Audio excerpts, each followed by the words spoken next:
Selamat pagi semuanya, perkenalkan saya Joko Purwanto Siombing, berusia 33 tahun, masih single. Saya tinggal di Jalan Puncak Sekuning, Kelurahan Loro Pakjo, Ilir Barat 1, Kota Madia, Palembang.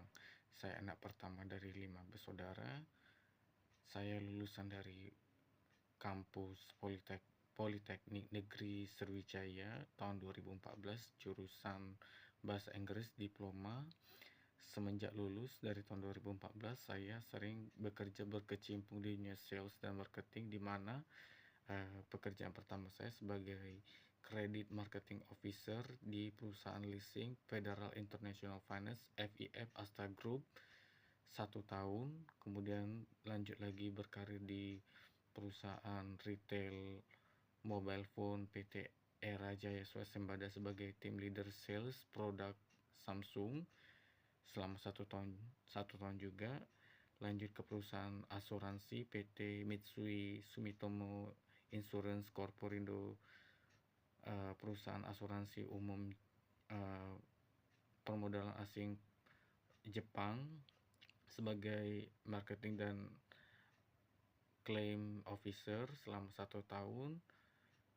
Dan saya lanjut lagi berkarir di perusahaan mesin cetak offset, produk risograf dan Chastener di PT Setion Sejati sebagai sales representative sama 1 tahun juga. Dan terakhir ini dari tahun 2018 sampai 2024 ini saya bekerja sebagai marketing admission di sekolah internasional Singapore Indonesian School. Ya, sampai saat ini saya bekerja di sini kurang lebih 6 tahun lebih. Dan sekian perkenalan singkat mengenai diri saya. Lanjut lagi ke poin alasan mengapa saya ingin bergabung, tertarik pada perusahaan PT Dima Group. Pertama-tama saya setelah mempelajari dan melihat perusahaan ini melalui website, bahwa perusahaan ini sudah eksis sejak 70 tahun lalu, tepat tahun 1953, di mana perusahaan ini dulu sebagai statusnya toko grosir biasa yang seiring berjalan waktu telah menjadi raksasa perusahaan penyedia produk minuman beralkohol, anggur, bir, yang merek-merek terkenal bahkan sampai ke mancanegara termasuk Singapura, Amerika, dan Australia. Adapun produk bir yang populer yaitu Guinness, Captain Morgan, Cola untuk yang bir.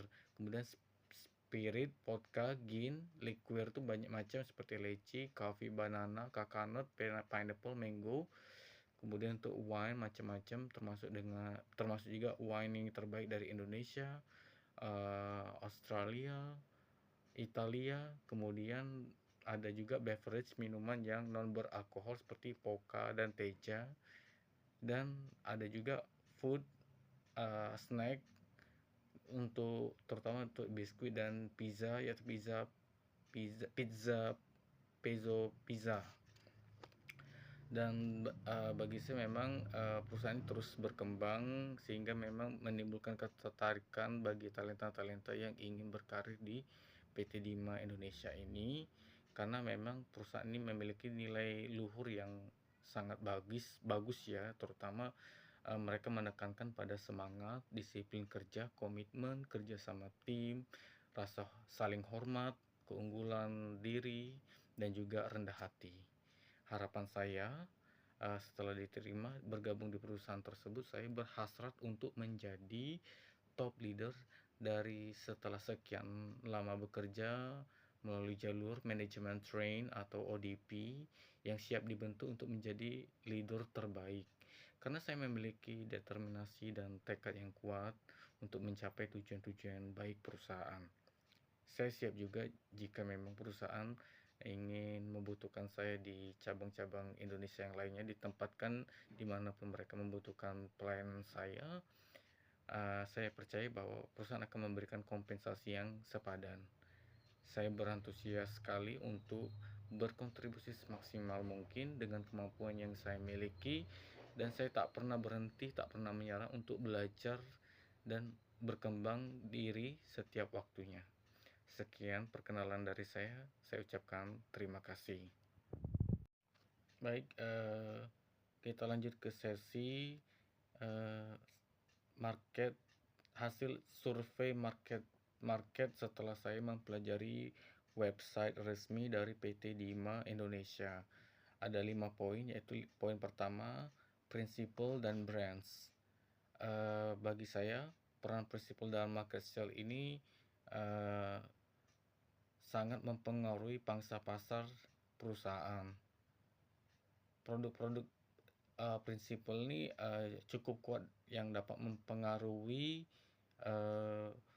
market share perusahaan dengan membawa nama besar, kepercayaan konsumen, dan pengalaman brand yang sudah terbukti. Maka daripada itu perlulah konsistensi untuk menjaga prinsipal dan brand. Selain itu juga brand yang laku di pasaran yang tercantum di website resmi dan produk-produk populer biasanya itu memiliki kualitas yang sudah dikenal, ya. Maka dari itu memang konsistensi mempertahankan brand itu cukuplah penting. Selain itu, edukasi terhadap produk yang kurang laku di pasaran itu perlu juga diberikan perhatian khusus, yaitu dengan beberapa langkah. Pertama, pelatihan produk, yaitu memberikan pelatihan mendalam terhadap tim penjualan, distributor mengenai keunggulan produk dan cara penyampaian nilai tambahnya kepada konsumen.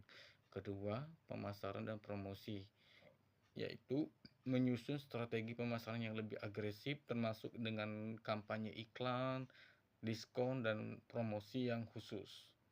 Ketiga, feedback konsumen, yaitu mengumpulkan dan menganalisis feedback dari konsumen untuk memahami alasan ketertarikan yang masih kurang, serta menyesuaikan produk dan strategi pemasaran. Keempat, kolaborasi dengan influencer. Ini penting, yaitu dengan cara bagaimana menyampaikan pesan-pesan atau konten yang relevan untuk meningkatkan visibilitas produk. Kelima, sampling dan uji coba, yaitu menyediakan sampling yang gratis atau uji coba terhadap produk untuk meningkatkan kesadaran dan penerimaan di pasar. Poin kedua, kita lanjut ke kategori produk dan pemasaran. Produk dengan profit signifikan, yaitu produk yang memperoleh profit yang jelas, seringkali adalah produk yang premium atau memiliki margin yang keuntungan tinggi. Di pasar, minuman beralkohol ini biasa mencakup pertama bir premium seperti Heineken dan Asahi yang menawarkan margin yang lebih tinggi dibandingkan bir yang biasa. Kedua, minuman beralkohol khas, produk yang memiliki keunikan dan ciri khas yang membedakan dengan kompetitor yang lain. Mungkin seperti kalau kita compare tuh seperti soju dan Hite Jinro. Ketiga, produk edisi terbatas.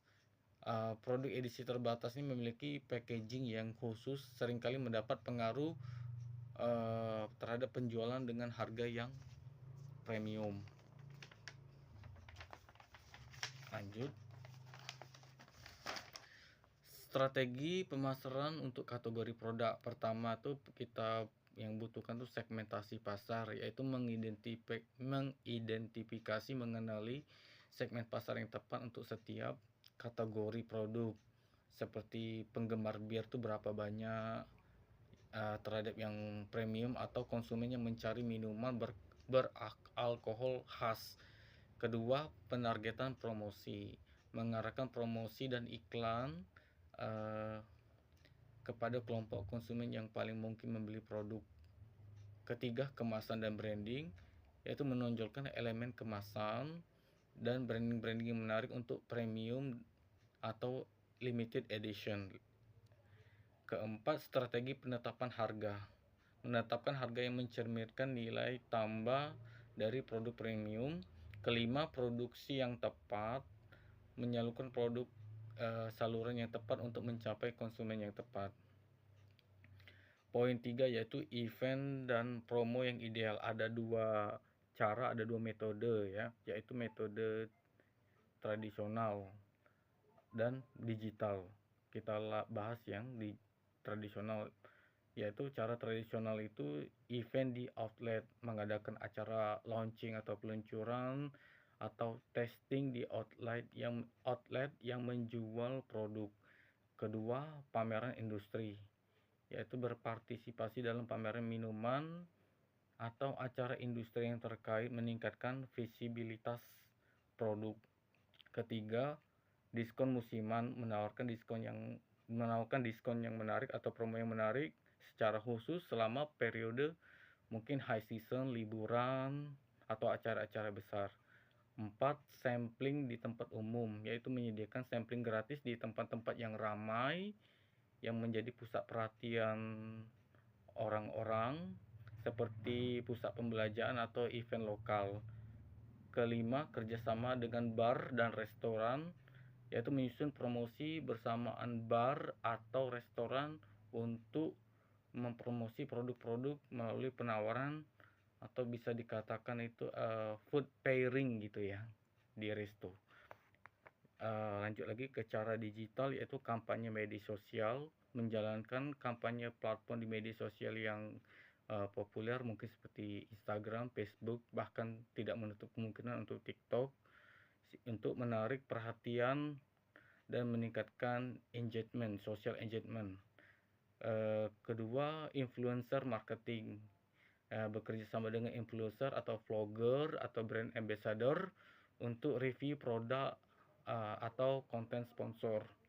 Ketiga, email marketing, biasa mengirimkan newsletter dan promosi khusus kepada pelanggan, biasanya memakai Mailchimp ya, platform Mailchimp email blast. Keempat, konten interaktif, membuat konten yang interaktif seperti mungkin kuis, giveaway untuk menarik perhatian. Dan kelima itu iklan berbayar, menggunakan iklan berbayar platform digital seperti Google Ads, YouTube, untuk menjangkau audiens yang lebih luas lagi. Lanjut lagi ke strategi. Poin keempat yaitu strategi dan segmentasi produk. Cara yang efektif yaitu analisis pasar. Pertama, melakukan riset pasar terhadap preferensi atau kecenderungan konsumen terhadap tren baru. 2. Target advertising, menggunakan iklan yang ditargetkan berdasarkan demografis dan perilaku konsumen. Ketiga, promosi yang terarah, menyusun promosi yang relevan yang berhubungan satu sama lain dengan segmen pasar yang lainnya, seperti mungkin penawaran khusus untuk konsumen yang sudah ada. Keempat, kampanye cross promotion, yaitu menggabungkan produk dalam kampanye cross promotion untuk meningkatkan penjualan yang saling melengkapi. Kelima, custom packaging, yaitu menerapkan kemasannya yang disesuaikan dengan segmen pasar yang tertentu, seperti kemasan yang lebih premium, eksklusif untuk konsumen yang mencari produk yang khusus juga. Yang poin terakhir yaitu poin kelima, analisis SWOT, strength, weakness, opportunity, threat, yaitu keunggulan, kelemahan, kesempatan, dan ancaman. Analisis SWOT ini sangat berguna lah untuk kita menganalisis pangsa pasar yang sedang terjadi, yaitu kita bahas mulai poin pertama itu strength, kekuatan. Reputasi merek. Pertama, reputasi merek yaitu produk yang dari prinsip yang terkenal ya, kita memfokuskan yang paling terkenal. Kedua, diversifikasi produk, yaitu portofolio produk yang beragam memungkinkan penetrasi pasar yang lebih luas. Ketiga, distribusi jaringan, memungkinkan produk untuk mencapai berbagai macam segmen. Kelemahannya, weaknessnya, satu, persaingan tinggi dengan produsen-produsen atau distributor yang lain, perusahaan lain yang ketat di pasaran, yang jelas mempengaruhi keuntungan margin. Kedua, keterbatasan brand awareness, kesadaran brand. Mungkin masih ada yang belum mengenali brand atau produk-produk dari PT Dima ini. Ketiga, ketergantungan pada prinsipal. Ketergantungan prinsipal ini membatasi fleksibilitas. Kesempatan, poin ketiga, kesempatan peluang, opportunities, yaitu market baru atau pasar baru, mungkin bisa ke ekspansi pasar baru atau segmen konsumen yang belum tergarap.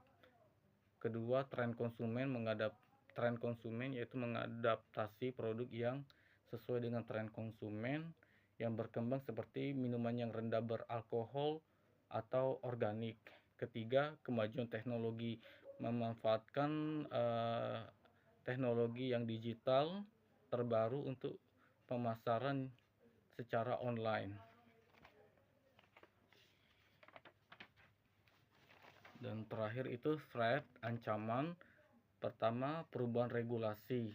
Perubahan peraturan ini terkaitan minuman alkohol yang mempengaruhi bisnis.